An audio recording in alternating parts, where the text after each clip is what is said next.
welcome to Project Recovery, a podcast about addiction. More importantly, it's about recovery, and it's brought to you by two guys who are grateful for the ability to do this job. Yes, we are. Right? Definitely. How you doing, man? I'm doing well.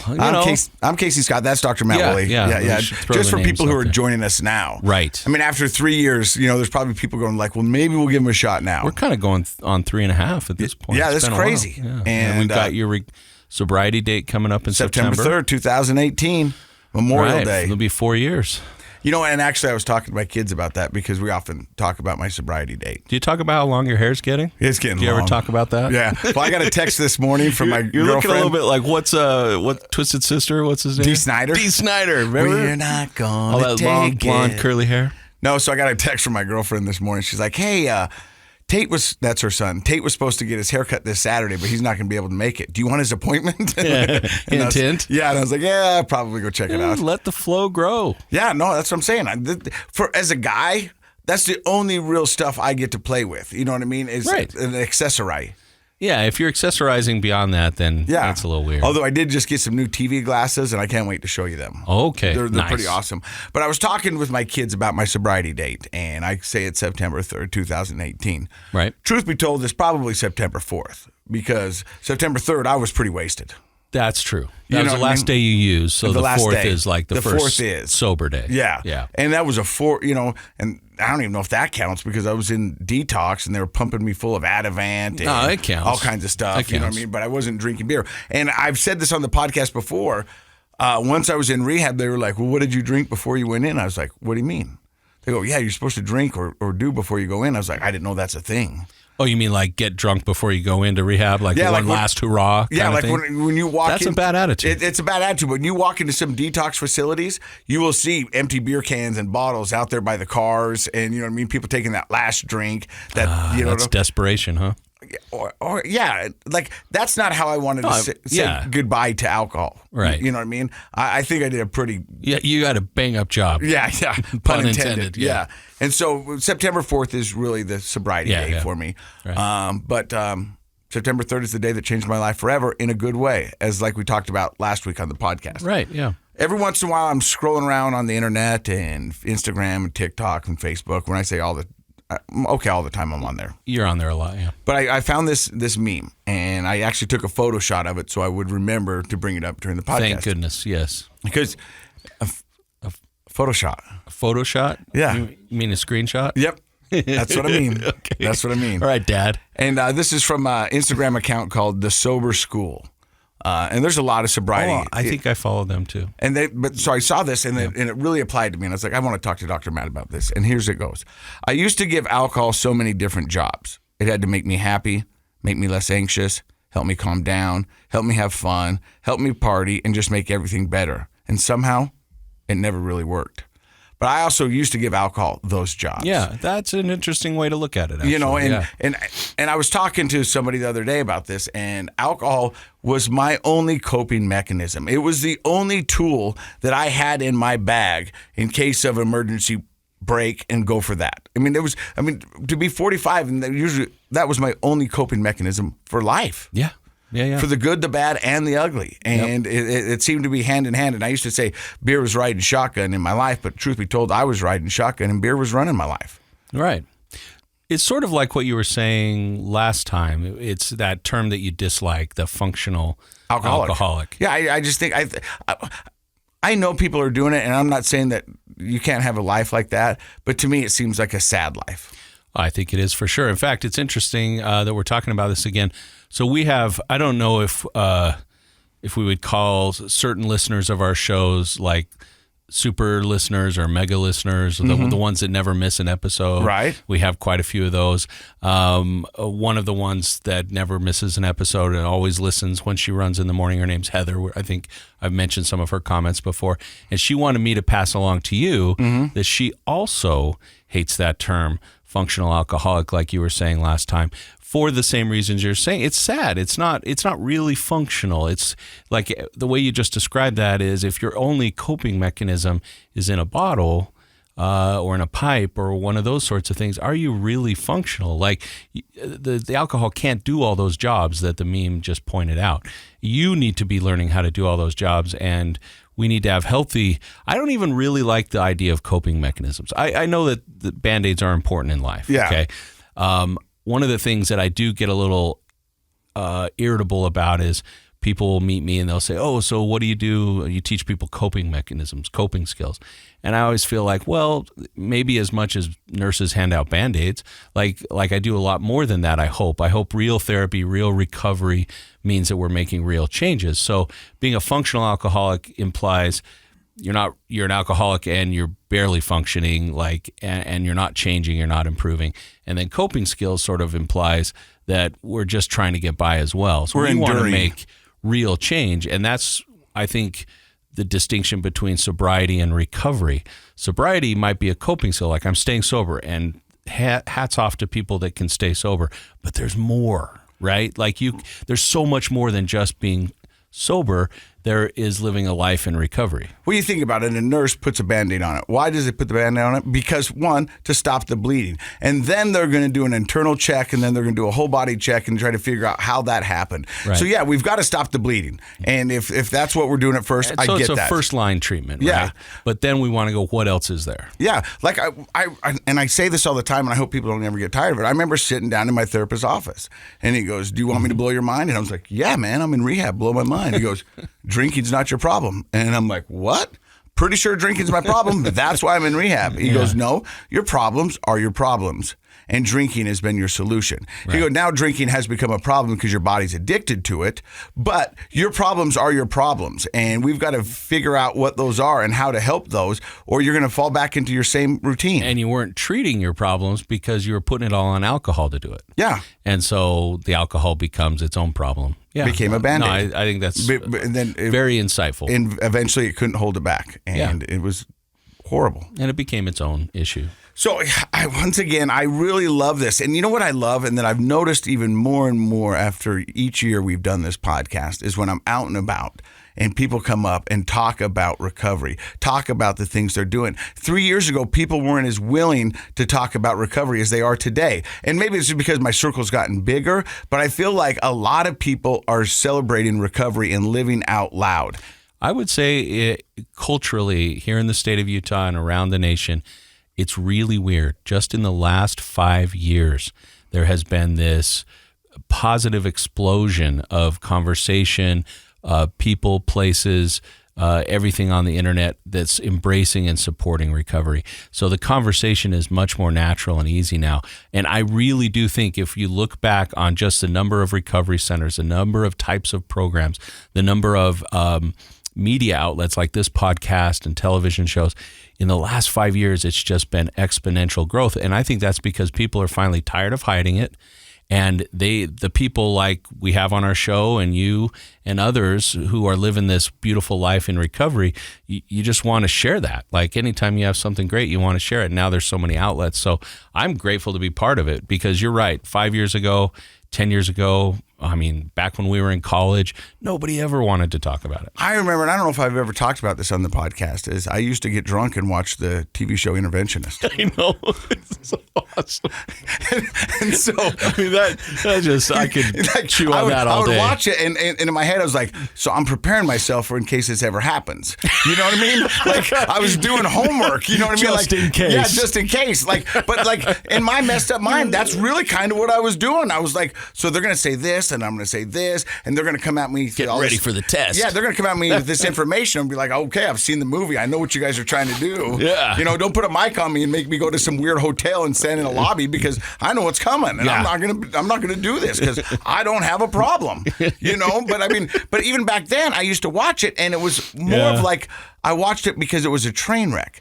But the weird thing is I love to watch the beginning, because I like to see who these people really were, because they give you a good, and it's kind of how we do the show, you know, what the early life was like and before their addiction. Background, yeah. And then I would fast forward it during the middle because it was so messy and train wrecky and made me feel so icky. And I just hurted so much for the family. A little too real, maybe? Yeah. Yeah. And then I always fast forwarded to the end to see how they were doing. Ending, and then I remember I'd wait. And it always made me mad because they would check the people into rehab and then they would roll the credits. And then at the end of the credits, their thing would pop up and say, John Smith's been sober for 13 days or relapsed after 90 days, and the follow-up. The follow-up was just horrible. You know what I mean? Yeah. And so I always felt like they exploited that middle part, the train wreck and the life dissolving and all that. I think that you're right. That was kind of the market that people wanted to tune in and see that. Yeah. And so that's why I want this podcast to celebrate more about the recovery and less about the train wreck. Now, I think the train wreck is important because I like to let people know that as bad as your life has gotten, it can get better. Well, I do think there's some value in that. Like it is good to see that. Yeah, like the contrast between the low lows, and we've had some people share some pretty low lows on our show. Stuff where we've looked at each other and was like, whoa. Yeah, because I think listeners of the show understand a lot of what we talk about is fresh news to us, right? Well, like we want it to just be a new conversation. Yeah. So we don't know the background. So that contrast can be helpful if a person's in a state of mind where they're like, I can't do it. My story's too bad. And they hear someone else's story and they're like, maybe I can do it. Well, I remember being in recovery and sitting in the process group with 15 other people and somebody holding on to this secret and, this thing that they've been carrying around for years that they feel like just makes them a horrible person. Mm-hmm. And finally watching them get it off their chest and process this in a group and then have them realize, wasn't as bad as I thought it was. It doesn't, maybe I'm not a horrible person. Right. Maybe other people have done similar things, but when you're an addict deep in your addiction, you isolate yourself and you close off the rest of the world and you think just these horrible thoughts about yourself and you start to believe them. Which contributes to use, right? Yeah, it does. Because you feel bad and so you use more. Yeah. I mean, how many times do we have people on this podcast who have said, well, this is just going to be me, so I'm going to be the best drug addict I can be. Oh, tons. And you know what? Yeah. And I'm going to just do it better than anyone has ever done it. I had a new patient recently, a very bright person, graduated from a very prestigious university not too long ago. And he basically said the same thing. He said, when I was off to college and had a hard time making friends and a hard time meeting girls, I figured if I could party harder than anyone else, then everyone would like me. And that was his downfall. That was that addict mentality of like, if I can just be the best at this, then everything else will fall into place. Of course, everything else fell apart. Right. And that's usually how it goes. And that's what makes addicts so wonderful in the world of business as well as the world of addiction. It's that all-in mentality. We've had so many entrepreneurial people in recovery and they're very successful because, that personality traits are kind of funny because they can be used for your benefit or your detriment, right? Yeah. And when the addiction's involved and you're an all or nothing person, watch out. But if you're living a life of recovery and you're an all or nothing person, watch out because good stuff's going to happen. Remember the guest we had on who streamlined the gang business? Yeah, she was like the gang accountant, right? She came in, she's like, let me tell you what you're doing wrong. It was like, whoa, she started working for multiple gangs. Yeah, I don't know how you get away with that. I guess she didn't. But I mean, that kind of entrepreneurial, thinking. Yeah. Just applied maybe in the wrong way. Well, our guest today's name is Ryan Brown, and I was going to say Brene Brown, but you credit her to some of your recovery. Yeah, she's my hero. You love her. I love her. And we're going to find out more about Ryan Brown's story in just a second. You're listening to Project Recovery. Hey, welcome back to Project Recovery. I'm Casey Scott. That's Dr. Matt Woolley. Our guest today is Ryan Brown. Now, I met Ryan Brown, right out of rehab? Yeah, like a year ago. You were out of rehab? Or I was out of rehab? No, I was. And I just barely got out of rehab. Yeah, my sobriety date is March 8th. So it was a year and a couple months ago. He came up to me to the Maverick and he thought I was still on TV, didn't know that I was fresh out of recovery. We started talking. Yeah. He told me he was. I said, I'd like to get you on the show. He said, no, I don't want to do that. I don't want to be on your show. Right. And I was like, well, when you're ready, I'd love to have you on. So I reached out to him and I said, are you ready? And you said? I said, of course. All right. So where does the story of Ryan Brown begin? Ryan Brown began in Farmington, Utah. I grew up LDS and a good family. Nothing wrong with my childhood. I remember when I first went to counseling and this therapist was headstrong on, no, we got to find that childhood trauma, right? And I was like, but there's none. There's literally none. Yeah. Like my dad got mad at me once really loudly, or like my mom got But you know what? really upset. But I think that needs some attention, because there's a lot of people who have fallen into addiction not because of trauma, but because of other reasons. And sometimes everybody wants to blame it on trauma. What happened to you as a kid? Yeah. What, was your dad not there? Was your mom not there? Some therapists, unfortunately, have a real bias towards that because of their training. Mm-hmm. And I'll remind the listeners that not all being a therapist is not a degree. Lots of different people with different training backgrounds can become therapists. And so a lot of therapists have that bent that you must have some trauma in your background. Mm-hmm. And many people do. However, there's a lot of things that happen post-childhood that can cause anxiety, depression, or cause a person to fall into substance abuse. So it sounds like you had sort of an idyllic childhood. Really, you have a big family. One brother, one sister. I was the oldest. A lot of people talk about being the oldest and having to be the perfectionist. Like you are counted on to be, the example, right? And for the most part, I was. What decade did you grow up in? Because I graduated in 97. 97 from Beaumont. So you were a kid through the 80s and 90s. Yeah. And I bring that up because for anybody who's not familiar with the geography of Utah, Farmington, as it sounds, was pretty small town back then. North of Salt Lake. It's much more commercial now than it used to be. Mm-hmm. But it kind of makes sense that you were not only growing up with a nice, stable, supportive family, but probably in a nice, stable, supportive community. For sure. Yeah. I mean, and that's the truth. Not that there weren't problems back in those days, but Farmington was kind of a small town. Yeah. And I think you've had a couple of guests on here from the Farmington. Oh, yeah. We've had a couple from Farmington, from Ogden, from Salt Lake, from Provo, from Morgan. I mean, that's the thing, is addiction doesn't discriminate. And a lot of people think that because big city, small town, doesn't matter. It doesn't. Yeah. And so you said you grew up pretty good, but as the oldest child, you had this kind of perfectionist attitude? I always did. I always had that. I have to be the best. And my love was basketball. So I wanted to do everything I could to be on the basketball team, And in junior high, I didn't make the basketball team. And it was devastating, because I don't know how I compare myself, but like I thought I was going to make the basketball team, and I didn't. And I think Michael Jordan got cut one year too, so don't feel bad. Don't feel bad. Yeah, I mean, so it was one of those things where I had setbacks in life. I always got really good grades. Like I was 3.93 all through high school, and that's like Casey. Yeah, that's what I heard. No, you didn't. No, I didn't. But good grades, you don't. What was that like missing? Sorry, Casey. What was that like not making the basketball team though? It wasn't a trauma, but what was that like for a kid? Oh, it's when that's your whole focus, right?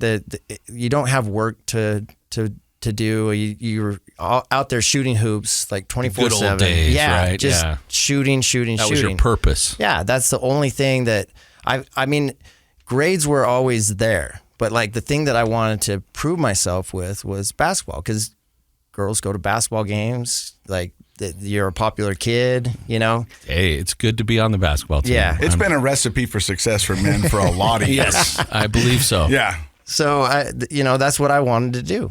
And so when I didn't make it in junior high, I was like, man, I got to work harder. I do remember thinking that. But see, that's a unique outtake on that, because that's a resilient attitude. Because a lot of people will be like, well, I'm not doing this then, and then they're going to go find something else. Quit and give up. Yeah, but you said you got to work harder. Yeah, that's kind of my MO throughout addiction too. Like, I got to just do it better, do it harder. Again, you can see how certain traits can work for you or against you, right? Yeah. So you worked harder. Yeah. Did you make the team? Made the team in high school. Yeah. So that's impressive, actually. And it wasn't like. I remember I was in the band at the time because I played drums, and I didn't want to excel at drums. I just was like something else to do, some other hobby. And when I made the basketball team, it was over the PA and at Beaumont, and I just jumped up screaming and like, yeah, I finally did it. I'm here, you know. And then, I rode the bench a lot, and I was on the sophomore team, barely played, but just to be on the team. Yeah, right? but you're just there. To be on the team. Well, that bounce back, anybody who's familiar with high school athletics, especially nowadays, if you're not in that crowd that makes the team in the junior high years, it's pretty unlikely you're going to be in the crowd that makes the team in your high school years. And basketball, to your credit, is one of the harder ones to make the high school team on because they have so few players. Yeah. It's not like a football team where you've got 40 people on the team, right? And so I think basketball is one of the hardest sports to make the team. Yeah, I wasn't very good at math apparently. Because when you do the math on it, you're like, oh, that's a lot of people trying out. That's a lot, you know, for a few spots. Yeah, for a couple spots. So you made the high school basketball team. At any point in your high school career, did you try alcohol? Did you try drugs? No, I had one sip. Like I actually had some friends that had problems with addiction, had problems with alcohol and drugs, but I was always the designated driver. That was my role, you know. And again, so you had friends that partied, but you didn't party. and I would go to parties and be like, hey, let me get you home, you know, let me be that guy. Okay. And I was comfortable with it. I didn't particularly like the taste of alcohol the time I tried it, and it was just like not for me, you know. And then it was through high school. I did have a friend kill himself after a relapse, after rehab. So in high school, while he was still in high school. Wow. Yeah. And so that really affected me. That actually was something that was hard for me to understand, because we had talked about going on a mission together. We'd worked out together. We were pushing weights every day, trying to be bigger, faster, stronger. And I went to a volleyball competition in Colorado, and I got a call from his parents, and it was rough.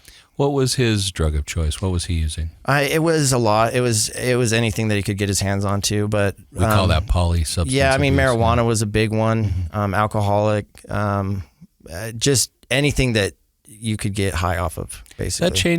That changes you as a young person, doesn't it? Yeah, and you could see it in him, you know. And then when he went to rehab and then came home and then had a relapse, like that's the last thing that. Then it's like I'm a failure, you know, and I could see that in him. How do you think it changed you having a friend commit suicide? I didn't want anything to do with it. Like, I remember going to the funeral and in my head thinking, all those guys that are here celebrating Tori's, you know, being here for Tori, celebrating his life, they need to get their act together. I remember thinking that, because they used, shaming them in my head. Yeah, you know. Yeah, and so you blamed the substances for his death. Yeah, yeah, and a little bit of the enablers. Yeah, the enablers. And again, didn't know much about addiction or anything at that point. So, I mean, that is a traumatic event, you know. Yeah, for sure. But it seems like it was a warning sign from you to stay away, which it seemed like you inevitably did. It worked for a long time. Like I used his passing as, like, don't touch the stuff. Do not touch it. So you end up graduating high school. Mm-hmm. Move on to went to USU for a semester. Again, I was the designated driver. I was even in the Sigma Chi, Russian Sigma Chi, and I was the dude that people could call up at 3 a.m. and say, "Hey, I'm at the White Owl. Come and get me." You know, I'm a Sigma Chi from Utah State. Really? Yeah. Yeah. I probably helped you a couple of times. Probably. And, but it's a small world. So you're up there and you're designated driving for everybody there. Yeah, I mean, Case, like the White Owl was the hot spot. The only get a spot, big dog really. and a burger. Yeah. You know? Yeah. And so then I was willing to do that because I had a friend that passed. You know, I was like, I can be that person. I can help somebody that might, need help.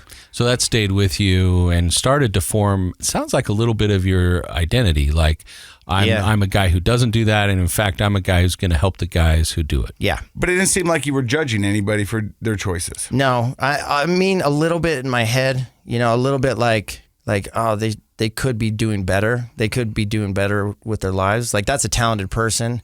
You shouldn't be doing that. Mm-hmm. They should use that energy towards good. Well, on the surface, that there's some truth in that, right? Like, it's honest. I wasn't expecting that honest answer. You know what I mean? That's a very honest. He's gonna be like, yeah, no, I don't judge him. He's like, no, I was a little in my head. But whoa. I like that, Ryan. I like the fact that you're honest, because that is what we think. And there is an element of truth in that. Like if you see a talented friend who's kind of getting drunk and using drugs all the time and diminishing their talent, there's some element of truth in that. But I think then, like you and like me growing up and most people, if you don't have an education about addiction and how it works and substance abuse and all of that, then that's kind of where our understanding of the person stops. Yeah, right? and I think so we stay kind of judgmental instead of, if we really understand the whole thing, it's more complex, but it helps us not be judgmental. Yeah, I think you're right, and I always thought of it as a moral failure.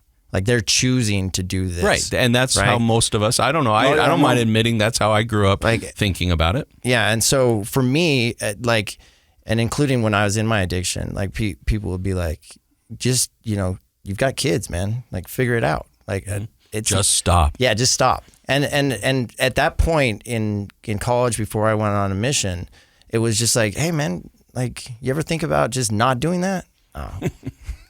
I'm in college. I'm 21 years old, 19, 18, whatever. This is what I want to do. This is the time to do it, bro. Yeah, and a lot of college students would say that this is the time to do it. You just don't know if you're gonna end up getting bit with the addiction bug. For sure. So you're up at USU. You decide to go on a mission. Yeah, I went to Hong Kong on a mission. Served a 2-year mission. Loved it. I was a successful missionary, so I loved every bit of it. And I came home and that sort of fits your personality though, like service oriented, right? Like you wanted to be the designated driver. You like to help others. This time you're driving people to God. Yeah, that I think part of it is wanting to be the best at whatever that is. Yeah, and like you were saying earlier, whatever that. If I'm already in it, I'm all in. I'm all in. Yeah. Right. So I'm thousands of miles away from home. I might as well make the best of it, and that's what I did. You came back and successful missionary. Successful missionary. Broke up with my longtime girlfriend and after the mission. Yeah. Well, she kind of broke up with me. It wasn't really my choice. Yeah. There you go. Okay. I get that. Again, an honest answer. We appreciate it. Yeah. Well, she actually broke up with me. I didn't have a choice. I mean, I thought that I was coming home to a girlfriend. Let's put it that way. But you came home and where'd you go to school? I went directly to the U, and I was working for a billing company, and then going to school full time. So I was preoccupying my day with as much in a day as possible. Met Sarah, and we clicked really early, and we got married within 6 months. And we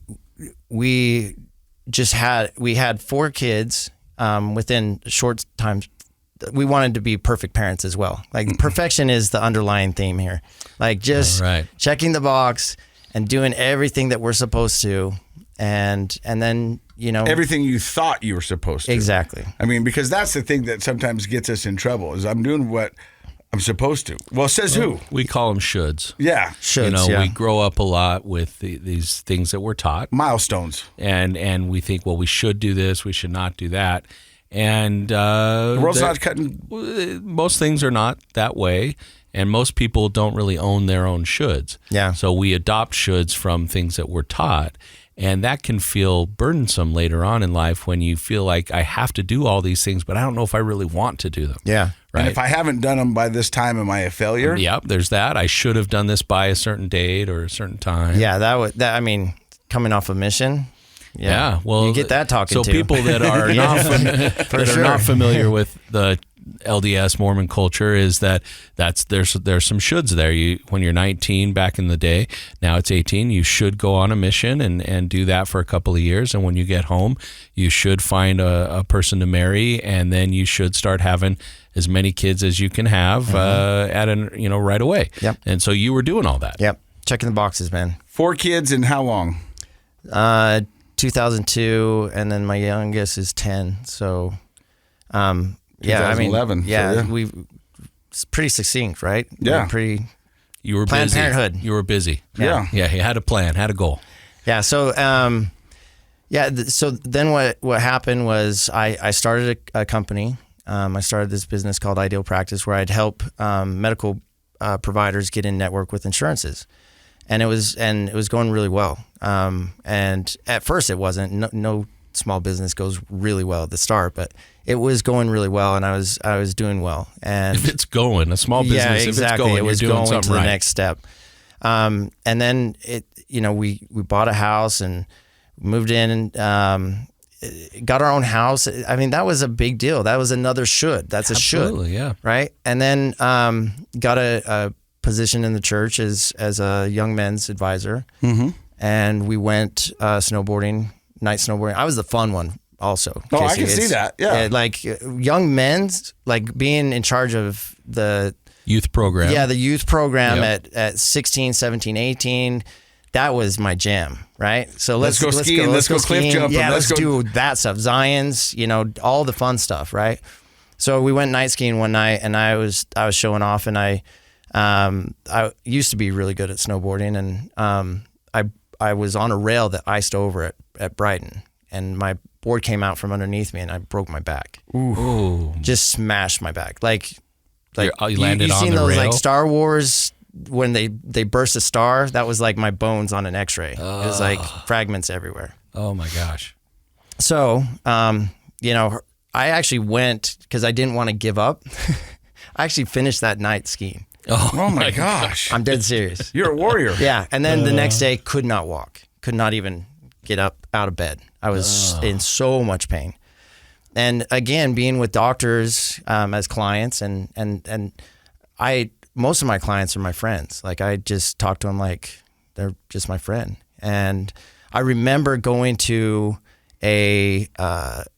this drug rep had, they would do these lunches and stuff. Yeah. Remember going to this lunch, and it's fully catered. It's like They're not allowed to do that as much nowadays. Yeah. But I remember being in graduate school, and if there was you'd hear like, oh, there's a drug rep lunch. We didn't Drug care rep what it was lunch. about because they would have really good food, hot food, lots of giveaways, pens and soccer balls and Bunch of hats. dudes at an estrogen pill party. Huh? Exactly. Yeah. Exactly. We're here, man. Yeah. Yeah, so those were fun events back in the day. Yeah. Yeah, so I went to one of those, and I think like Ruth's Chris or something was Yeah, it on was the always, menu. like, It was top always top shelf. notch. Yeah. And it was the oxycontin rep, and from Purdue, and he came in, and he was talking to my doctor, my client, and also my friend, and saying, "Hey, this is for pain management. This is like giving your patients Tylenol. It's got the effects of like a Lortab, but it's non-addictive." Oh, This was the rep. I literally heard that. I heard it. they used to say that, right? And That's so the 1% when addictive. people see like Dope Sick and go, that couldn't have been like that. it was. I saw it myself, Yeah. And so I remember walking out of that, and my doctor friend saying, "That's what we should get you on. Like that would help your back a ton." Because I still had to move, and I wasn't giving myself enough rest because I had a business, I had family to provide life. for. And if you ever break a back, man, it does not like to heal because you're always moving it. It's not like when you cast an arm and you can isolate it and let it grow and come back. Once a person has a serious back issue, it's kind of hard to not always feel like you have a back issue. Yeah, and I just remember the first prescription that I got was like, I am out of pain. I am not only out of pain, but I'm feeling really, really good. Like it was immediate. Like this overwhelming euphoria, this overwhelming sense of just bliss, like peace. But prior to that, had you had any like anxiety or anxiousness in your marriage? I mean, other than that, if people would have asked you before the back break, "Hey, Ryan, how's life going?" What would you have said? Oh, it's going exceptionally well, no matter what. Yeah. Like Brian's 2 thumbs up. Yeah. That was me. But were you feeling the 2 thumbs up in your life? No, you weren't. No, I mean, we don't talk about like the bad days, right? Like if a clerk at Maverick says, "How you doing today?" You're like, "Great, Good. man. You Yeah. good?" It's because I got to get out of here. But right? you're always blown away when they were like, "Not good." No, I just like, lost well, my I'm feeling mother," a little melancholy. and- Yeah, if they use that word, I'll be blown away. Yeah. But it was always just like going to the next thing. I didn't really get to connect, and it was this perfectionism of like, don't let people see you other than having a good day. I would say I'll give you my profile of you, Ryan, is one of those very optimistic, forward-thinking, lots of energy, outgoing personalities with that perfectionistic. So when you hit roadblocks, you kind of like to just blow past them. Right. Right. It wasn't sit and dwell on it, talk about it. It's like, okay, moving on. Yeah. Which, of course, is part of the recipe to a lot of people's big time success in life, especially in business. But you're a young guy, you have little children, you have a new marriage and a new business. So I can also say there's a ton of stress heaped in there. And I would imagine that because you didn't have the background to know how to give yourself relief from that, you just go, accomplish. That was your coping mechanism. Then when this oxycontin came along, boom. And I love the fact that you mentioned the pain relief a little bit. Mostly you used words like euphoria, right? Because that's the thing about that drug is the emotional change that a person has. The release. It's like you probably didn't even know that's possible. Oh, right? I had no. I mean, you'd hear about people getting high and stuff, and I'd see my friends and they're feeling good, but feeling great, like exceptionally well, like this new level of life, and all of a sudden, things that I cared about went away. Like I didn't care about what work email I had to do or what. All these stresses, I had to make sure that money was coming in and expenses were going out. Like it was, none of that mattered, right? And to me, it was like, I've got a solution. You talk about alcohol being your one tool. And for me, I feel like I didn't have any tools until I found OxyContin. Then it was my one tool, right?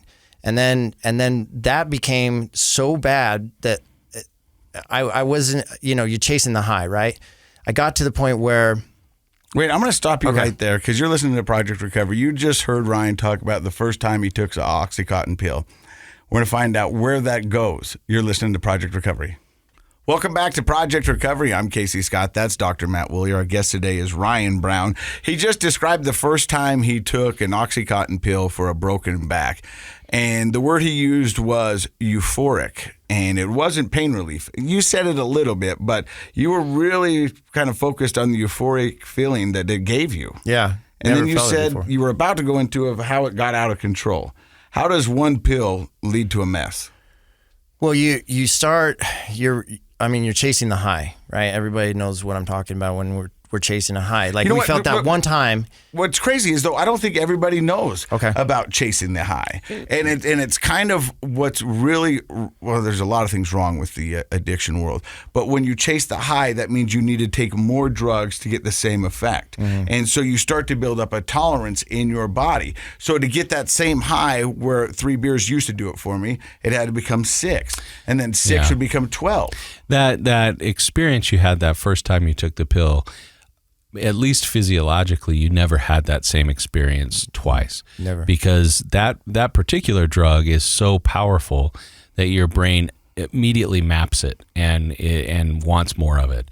And so even if it's just a little by little, you need more and more to try to get there. And so chasing is actually the key word in that phrase.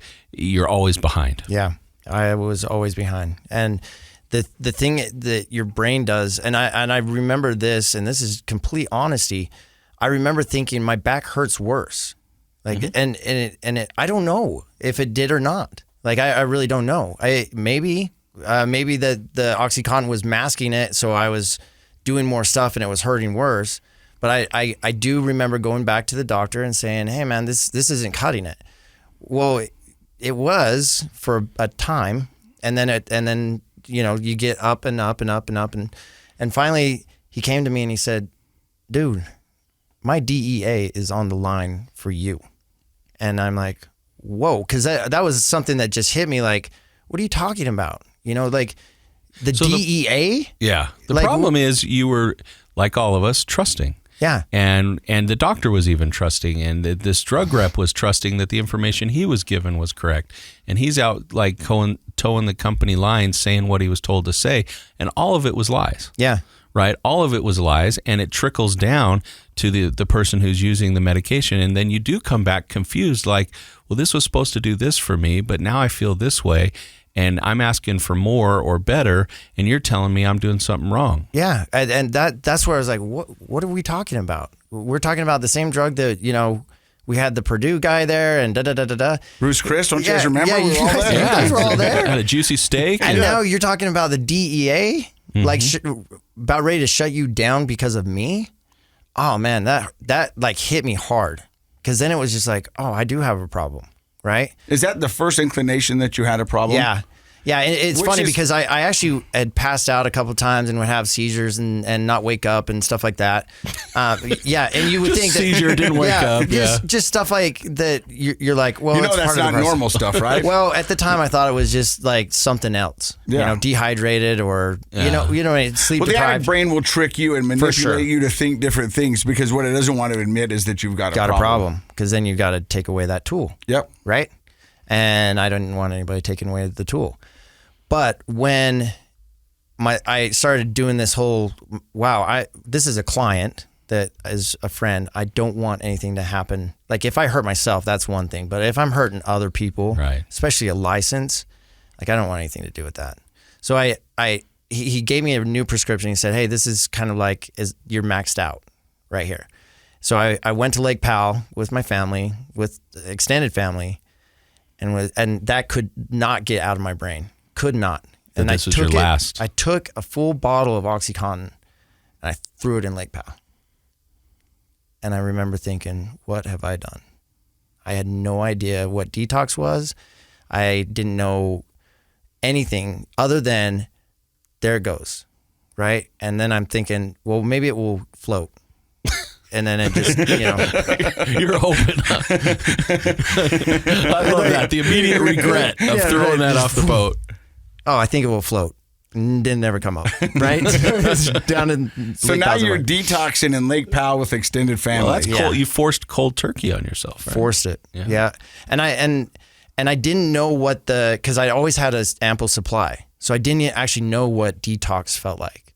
Or withdrawals. Yeah, like withdrawals, just the worst, skin crawling, worst. Up to this point, did your beautiful wife, Sarah, have any idea that you were abusing these or using these? Or Well, she thought, to be quite honest and fair, she thought it was just the doctor giving it to me, and I was just using it as prescribed. Yeah. Every once in a while I would cheat, but for the most part, I was actually using it as prescribed because... Again, I knew that if I ran out of them, I was in trouble, right? So for the most part, there was a few times that I was like, it's been a long day, take an extra one. But to be fair, the prescription regimen back then was much different than it is now. Yeah, so sure. They thought, because of the misinformation that was being spread about the drug, that you could prescribe a lot more. So by today's standards, I would dare guess you were overprescribed, even though at the time you were taking it as prescribed. Correct. Let me ask, how many pills a day do you think you were using at your height? Well, it became like the max milligrams, like whatever that was. I think it was 60 or 80. I think it's 80. 80. And it was 80, and it was like 6 times a day, Oh, my goodness. And see, nowadays we would look at that and go, oh, wow, that's abuse. Yeah, that's abuse. Way too much. Yeah. And that's what would cause, the seizures. The seizures. And the passing out. And the not waking up. And, So walk me through the detox, the withdrawals that you went through on the beautiful shores of Lake Powell. Lake Powell is not a certified detox center, right? I didn't even know what detox was. I didn't even know that there was a place that you could go to like help you down from death. Because we've had people on the podcast who said they feared withdrawals. They welcomed death. I mean, that statement right there blows your mind. It was like, hey, look, bring on death, because I welcome death. I want death. I do not want to withdraw. Yeah. And I was like, okay, well, at least I'm in Lake Powell where when I get hot, I'll jump in the lake. And when I'm cold, I'll go on the boat. I would try to regulate my temperature, and that awful skin crawling, that just like sick feeling, and your stomach is just in knots, and death. Like it was honestly, I thought death was a better answer. So at some point, did you have to come clean with the family? Yeah. And so I told Sarah what I'd done, and she was like, okay, we're kind of away from everything. And again, nobody knew really how to help me other than just like keep me as comfortable as possible with Gatorade and Otter Pops, and just try to, keep me hydrated basically, so that my body could just expel it. So after that happened, after that week, and that week was hell, I didn't want anything to do with it. Like I would have surgeries and toothaches and all that kind of stuff, and they'd be like, "Oh, here's some Lortab." No, thank you. Like I don't want any of that, because I had such an amazingly bad experience with nice save. Yeah, with the personal detox. Yeah. That it was to this day, it's freshly like right in my memory. Like We call that one trial learning. Yeah. When something is so miserable that it makes a lasting impression. But I don't think that's why you're here on the podcast, because it sounds like you went back out again. Well, so what happened was I got myself clean, right? And then I'm like, I'm just never touching that stuff. And then I went a period of about 5 years where I was like completely sober, and I'm like, whoa, that was a near miss, right?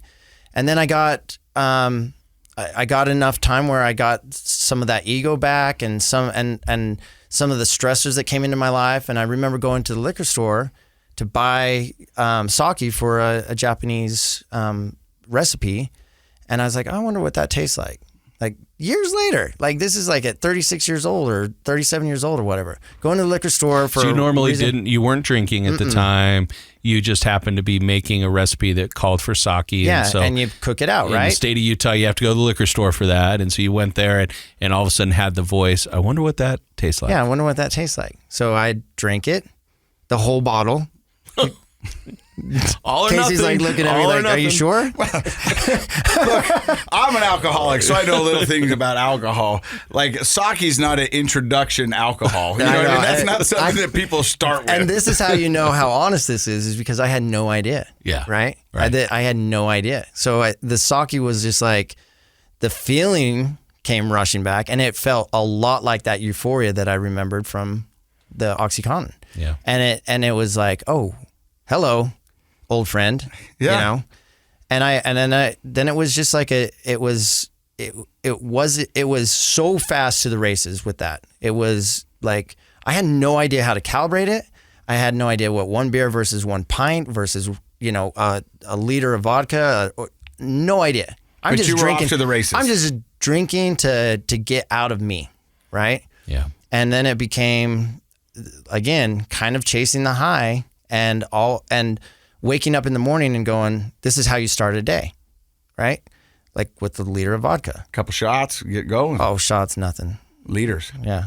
So you started heavy drinking right away. Mm-hmm. At the age of 37. AM drinking. Yeah. Yeah. I mean, it was like, well, I'm still a functional alcoholic.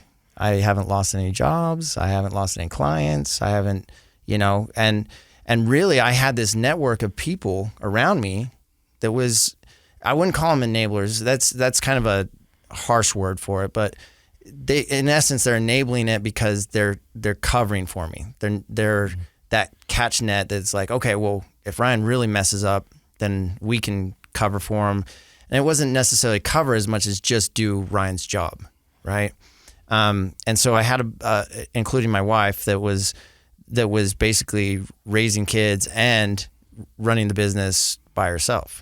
So how long do you think you spent drinking and chasing the alcoholic high? It was almost exactly 6 or 7 years, almost exactly. Almost exactly. 6 or 7. Yeah. I don't know. It was about 36 to 42. And so, but it was like all the things that came with being an alcoholic. And again, I would put on the face honesty, like there was no honesty there. Everybody thought I was doing fine. Everybody, with the exception of people who really were connected with me, like my wife or like my mom and stuff, that the real connections knew, right? And I wasn't fooling them. I tried to many times, but. Well, we talk about it. Addiction is a family disease, or, anybody who's close to us gets wrapped up in the addiction process. And I know that enabler is a harsh word maybe for the people you're thinking of because you love and care about them. But I think it's okay to apply that to those situations, to those people, because it's not a accusation or a put down. All of us, through our good intentions of trying to help someone, can end up enabling their addictive process, right? And so it sounds like you had people that loved and cared about you, whether it was at work or at home, who were trying to help, right? And they're picking up after Ryan, so to speak, everywhere you go. And so in a way they were enabling, and they were seeing the real Ryan, whereas you were playing two-face, right? Like the Batman villain. You're one face for the world and then one face for home. Yeah. I love that enabling because nobody enables out of hate. No, it's always out of love. That's a good point, Casey. It's out of love. You know what I mean? No one's like, man, I hate that person. I'm going to make sure they have all the drugs and alcohol they need. I know my personality. I'd be an amazing enabler. Yeah. Because I just love to help people. Yeah. And so I think it's good for the listeners to realize this is a family disease. And if you're not the person using the substance, you're probably in that other camp. You're probably and it's great to realize that, just like it's important for the user to realize, I have a problem. It's important for the family and friends to go, I have a problem too. I'm enabling this. So how does the run of alcohol come to an end? Very abruptly.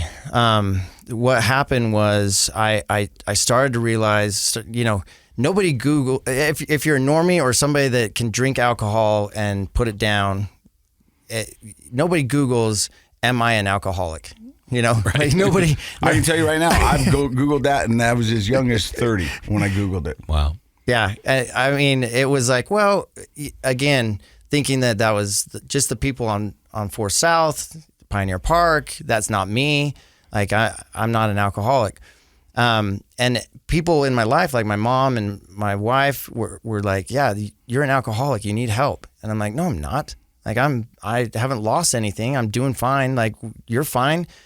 Be quiet. Like you're provided for. Let me do my thing. I'm an adult. Right. And I got really really shovey pushy about people trying to encroach on my tool. Yeah. Don't tell me what to do or how to live my life. I've said those words exactly. Yeah. Do I tell you how to live your life and you don't tell me how to live mine? Yeah. I mean, as dumb as it is, that's what you do as an addict. Yeah. It's like, hey, what do you care? This is my body. Extreme defensiveness. Oh yeah. 100%. Extreme defensiveness. And to the point where like, if friends are reaching out and like, hey man, how can I help?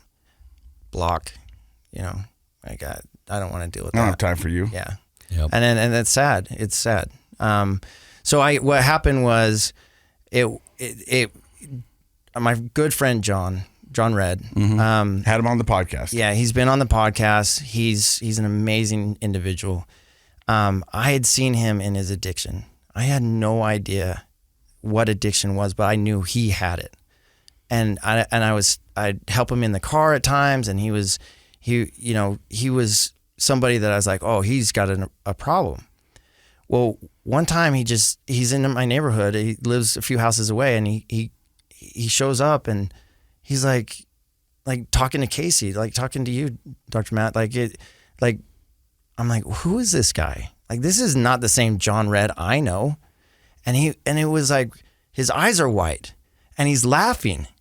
And I'm like, what is going on? I don't even know who this dude is, and I remember thinking, I need to talk to him, And so you're used to him in his addiction. That's how you knew him. And then he shows up one day and it's like this new, improved, bright-eyed person that you didn't recognize. Yeah. And I think he's full of it. I think he's fooling like everybody in the world. What drug is he on? Yeah. But he's not fooling you. Yeah. And not going to fool me. And I really thought he was full of it. And so I under false pretense, I take him to lunch for business purposes. And I tell him, hey man, I think I'm an alcoholic. And his reaction stunned me because I was so used to the shame and the moral failure and the, you can't tell anybody about this. And he just got this quirky little smile, like, John, you know exactly what I'm talking about. And he got and he goes, okay, now what? Wait, what? It didn't faze him at all. Bro, I just told you that I'm the most abject moral failure ever. And you're just like, cool? He's like, well, I mean, want to get you help. How can I help? And I was amazed at the non-judgment. I was amazed at the no shame. I was like blown away, like, because I didn't have anybody in my life that wasn't just an abject failure. And so for him to be like, cool, let me walk you through it. I'm like, okay, we can do this, right? But then it got worse, because then I was like, it seems too easy, right? So, and then I pushed back. Or you put it off for a little bit because you're not really ready to make the commitment Exactly. yet. That willingness wasn't there. You can go back and you can talk to your wife, you can talk to your family, go, hey, I'm talking to somebody. We've got some... So we call that contemplation, right? Yeah. You're in that stage of contemplation, not ready to take any action. And when you contemplate, sometimes you ebb and flow, like, oh, this seems like a really good idea. Yes. But no, it's not a good idea. Well, you know what it became for me? It became a way to get mom, wife, kids off my back. Mm-hmm. Talk to John. He knows what it's like. Talk to John. And, I'd show up to AA meetings and not be there. Just putting my butt in the couch and just like going through the motions. Yeah, I'm not them. Like, I heard that guy's story. I'm not that bad, right? Yeah. So I'm obviously not an alcoholic. And then that's when I got separated from my wife and kids, and decided that, like, okay, if they're going to take my one tool away, I'm going to go be my man. Like, I'd be the man that I want to be. And I got to tell you, Dr. Matt, like, I had this one therapist that was a super enabler, who was telling me that, hey, man, you just need to do whatever makes you happy. Oh, that therapist. Yeah, right? I know that therapist. And and I'm like, yeah, that's what I thought. You get me. Yeah, that's what I thought too. Do what feels right. Yes. Simple. It wasn't do the next right thing. It was do whatever feels good for you. Yeah, that's what I thought too. Yeah. I'm glad we're on the same page. Yeah. Wow. Yeah. Well, I'll continue to see my every want all the time. That's how I'm going to fix this. Great. Yeah. So I came back and I told John. I said, well, John, me and my therapist have a plan. Have you heard about people's plans before? Yeah, okay. That's great. We got a plan. We joke about it in AA, like, hey, tell us about your plans. So I've got this plan, John, and he looked at me, and with the most sincere look, he's like, I got to tell you, man, I'm not on board. And I'm like, well, it doesn't matter, because you're not a licensed therapist, and you're not in the plan. You're not in the plan. And then so I went and got an Airbnb, and I lived by myself for some time, and was acting like I was 21 years old. Like, I seriously, it was like I was in college again, but a different person, right? This time you weren't the designated driver. We call that emotional regression. So when we hit, especially when we're kind of midlife, late 30s to 50s, in that, sometimes we hit this period where we feel like, I don't really know who I am and what makes me happy. Mm-hmm. Maybe I've built a lot of great things, but I haven't built myself up. And so that can actually be an exciting turning point for a lot of people, where they dig deep and they make changes that make their life what they want it to be and what it should be. And then sometimes we have an emotional regression, where we're like, you know what would make me happy? If I could be 21 again, and I could act like a 21-year-old idiot, and that I would have no responsibility, and I can buy a Corvette and pierce my ears or whatever you do, so you do that, and we have a fancy term for that. It's called midlife crisis. Midlife crisis. Yeah. So I'm the stereotypical midlife crisis. I'm going back and doing whatever I want, drinking when I want, going and hanging out at bars whenever I want. Nobody to tell me, to keep me accountable, right? Nobody to keep me honest. And I thought that's what makes me happy, right? So I'm doing this whole thing, this bachelor thing, all the while my kids are upset, like, and I could see it on their faces when I'd come back. Like, even though I was drunk 95, 98% of the time, I could still see their faces. Mm-hmm. And I could still see the hurt. And I could not let that go. I could, as much as I wanted to just drink that away, that was undrinkable. Because I knew at that point that that's actually what makes me happy. is being with them. And this alcohol is causing me to not be with them. So it went on somewhat of a last hurrah down to Phoenix, feeling crappy the whole time about this, even the decision to leave there. And came home and I saw my kids, came straight to the house, saw my kids, and this resolve on my wife's face was like, "You're not welcome here. Like, I don't need you." And I'd never seen that before. She'd been so long of just like, we'll work it out, we'll figure it out, and now it was like, no, we're done. We're done. And then I'd never been hit with that before. And so I immediately texted John and I said, "Man, I think I need rehab." And John found me a place like the next day. And he asked me before I left to pray about it.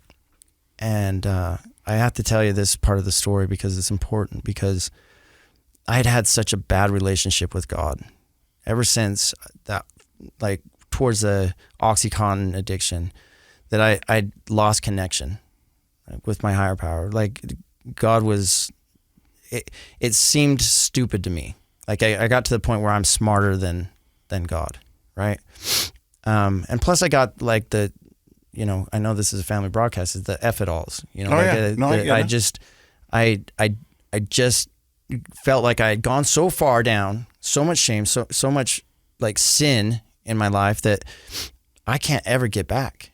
Like, so might as well enjoy the ride, right? Like Grateful Dead. It's a hopelessness. Yeah, and it was this hopelessness that I remember feeling so intensely. And he goes, "Why don't you pray about whether or not you need to go to rehab?" And I was resentful towards John for that. I was like, "You don't know me. Like, I've done so much in my addiction that you think I can talk to God? Like, you think that he cares about me?" And I remember waking up the next day, I did what he said. And I had this this most intense feeling of rehab's where I need to be.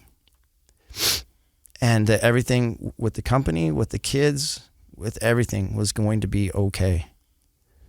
Because I was in my head about losing clients. Casey, I had built up this company, and I was just like, I have to call each and every one of them and tell them I'm going to be gone for at least 30 days. Just finish me now, But I did it because John said, if you do it, you'll be surprised. And I didn't lose one client over that. Everyone that I was honest with and said, "Hey, I've got a problem and I need some help," they said, "Go take care of you and your family, and we'll be here in 30 days. Or whatever time you need. We're not going anywhere." That's impressive. That's huge. Never in my wildest dreams did I think anybody would say that, and let alone like this whole book of business of clients, So now it's not just your friend John, but all these clients are responding in a supportive, non-judgmental way.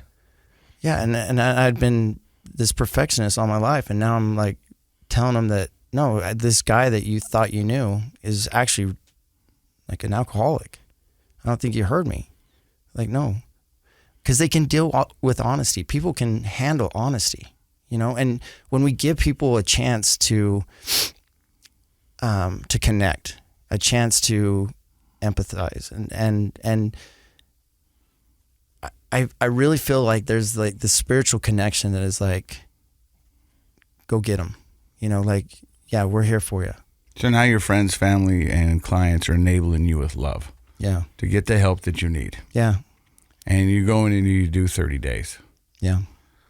You come back out. I didn't want it to be that long. I wanted to be the first, I'm going to do rehab. I'm going to do 30 days in 10 days. Like, yeah, I wanted to get it done, Yeah. But it was... Set a record. Yeah. With John being associated with that particular rehab, he's like, "No, I don't want you leaving here until you do a fourth and fifth step." And for those of you that don't know, that's kind of getting rid of the garbage, right? Yeah. And all those things that I'm like, well, I've gone down the path so far that I'm no good anymore. I'm not worthy. Nobody wants me. God took care of that, you know? And it's the most amazing feeling. When I got done with my 5th step, I was like, I can breathe again. You know, I have this new life, and felt like I was completely born again, and felt like I've got something to give back now. So how long have you been sober? I've been sober for a year and almost 4 months. Congratulations. Thank you. Like we've had a lot of people on the podcast, service is an important part to the recovery. You're embarking on a new adventure. Yeah. Tell me about that. Well, I think that it's important to know that I still go to my local AA meetings. You know, I still work with sponsees, but we had this opportunity, John and I, to really make a difference. The way that this came about, I wish I had another hour to tell you about this, but the way that this whole place came about in Mountain Green, Morgan, Utah, is nothing less than a miracle in so many ways. I mean, we've gone and journaled it down. John's got it on his phone right now. But essentially all these things lined up, and we walked into this beautiful home and said, people can heal here. And it's just this beautiful place up in Mountain Green. And I think that, you know, you look at how John Redd does recovery. Yeah. And I'm not John Redd, but I mimic that, you know, and I mimic people like Brian Heaton and the people in my lives that are doing recovery the right way. Casey Scott. I look at them and go, hey, I like that about them, and I want other people to have that. So when I talk to sponsees and when I talk to people that are around addiction, that's what I want to be. I want to be that resource for them to help them out whatever way I can. Now, the Recovery Center's not open yet, and when it does open up, we'll have you and John back on the podcast. I appreciate that. I'm proud. Yeah. I'm from Morgan. Yeah. I'm proud to know that you guys have chosen that spot. Mountain Green is honestly one of the most beautiful places on the earth. Well, that was interesting because you said to him, why'd you choose that? Yeah, And he before goes- the show. He goes, what a beautiful place to heal. Yeah. And I remember that. I mean, that just hit me in the heart. I was like, Yeah. that is... Well, I know exactly where it is, and I can picture in my mind the exact view, and it is a peaceful, beautiful valley, and the spot you guys have chosen is going to be a wonderful place for healing. So I'm excited that you guys are there. Yeah, we really feel like God picked it for us. We were just, you know, John uses the thing, he goes, these two idiots that are just coloring by numbers. God tells us which number is next, and we go do that, you know? It's a pretty good formula. Yeah. Yeah. And there is something to be said about being in the flow of whatever God has intended for our lives. And that's what we just try to do now. So I've got to ask, how's the family? They're good. They're really good. It's funny because like my kids, who have had a hard time with dad being on podcasts and stuff like that, they're realizing that like when they give their friends and family and Facebook associates a chance to hear about what's going on, people are amazing. Like the first podcast I did, I was so in my head about, I'm going to share my story for I'm the going to world. share my story and somebody's going to figure it out, right? And be like, oh, you know, that's not acceptable. But everybody comes back and says, me too, or I've got a friend, or wow, that's a powerful story, you know? And so it's like God gives us this like boost of energy to like keep doing that, you know, keep doing that. And I think with my family now, they're far enough separated from it that they can laugh about the idiot that dad used to be. Because my kids still talk about the time I went to church camp, because that's what they called rehab. Church camp. Yeah, you know what I mean? Because it sounded a lot cooler than saying my dad went to rehab. Yeah, They'd be church like, camp. my dad went to church camp. Yeah, that's you know, so long ago, at least a year and 3 months ago, that they're like laughing about it now. We can have those conversations that don't hurt so bad, and we're able to make new memories. Right? Yeah, that's great. Making new memories is so important, because a lot of times I don't like the word trigger, but when you go into a place that you've had a bad experience before, and Las Vegas, Lake Powell, all these other places that we've had bad experiences at. We can go in there and make new memories. All of a sudden, that's a safe place for us, and Dad's still sober. Yeah. I love it. I love that too. And I love the fact that you've been able to break down sort of the stigma of addiction in an intergenerational way, meaning you've taught your kids something that is so valuable for them to learn. Because when we were growing up, and you shared this in your story, you didn't really know anything about addiction or substance abuse. So when people were struggling with it, you had your, stigma-based, thoughts about it, which didn't really help serve you when you were faced with your own addiction. And so now your kids, Casey's kids, so many people are growing up now with an education about it, that's very, very helpful. I think that generationally things are changing in an exciting way. I do too. I've noticed it over the past few years where, when you look at high school till today, it's completely different. Yeah. And it's got a lot of room to go, right? Oh, sure it does. Morgan County's got a lot of room to go. We're pretty close to perfect in Morgan, but we have had a few Morganites on the show, haven't we? But I will say it's going in the right direction. I think so too. Well, I thank you very much for stopping by and sharing your story. It really made me happy. I mean, we laughed. We had a good time. Ryan's got a nice positive energy. And what I love about guys like Ryan and John and people like that are out there giving back in the community, I almost want to go to the rehab, take 30 days. I'm not an alcoholic, but it would be great to just I tell people soak up their energy and do some positive, good stuff for yourself. I tell people all the time, if you can get 30 to 45 days in a rehab without an addiction, take it. Do it. Because it's amazing. Yeah, I agree. They take you to the workout, they give you food. But it's so you positive. See a therapist. And I think that might be my vacation. Some of the meetings get a little intense, but you know what I mean? That's good though, too. That's good too. You know what I mean? And you keep it real. The thing I love about you most is your honesty. I really do. And honesty for me is a superpower. And I love the fact that you own it. And I think you're doing wonderful things. And when that rehab center gets up and running, you and John both have an open invitation to come back and talk about all the wonderful things that you're going to do out of there. We really feel like we're on God's errand. And I mean that sincerely.